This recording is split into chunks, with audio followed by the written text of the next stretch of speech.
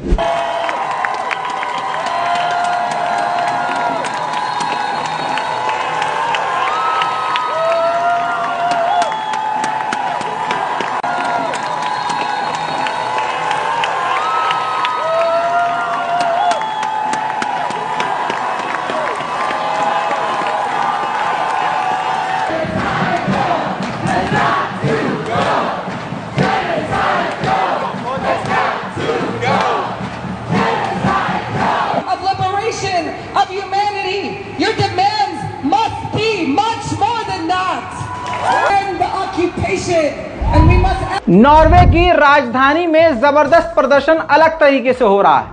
तस्वीर आपके सामने है जिसमें लोग खूनी कफन पहनकर लेटे हुए हैं और लाशों की डमी बने हुए हैं, गाजा की तस्वीर बनाने की कोशिश कर रहे हैं।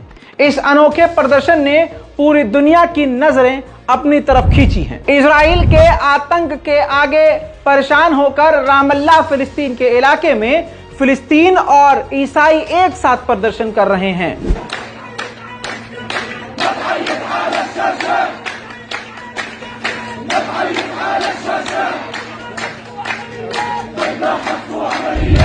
वहीं पाकिस्तान पड़ोसी मुल्क में भी शांति नहीं है। लोग वहां भी जबरदस्त प्रदर्शन फिलिस्तीन के समर्थन में कर रहे हैं।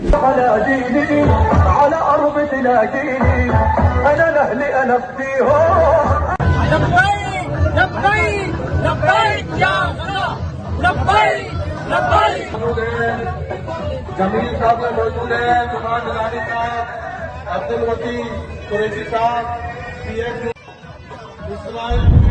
सारी दुनिया जो हक पसंद है, वो किसी भी धर्म से हो, वो हक बात जानते हैं। ब्रिटेन का एक ब्रिटिश नागरिक ब्रिटेन में एक प्रदर्शन में मीडिया से साफ कह रहा है, यह जंग फिलिस्तीनियों ने शुरू नहीं की, यह जंग इजराइल ने 1948 में शुरू करी, जब 1948 में इजराइल ने फिलिस्तीनियों के कई गांवों पर हमला करके लोगों का कत्लेआम किया था। सुनिए।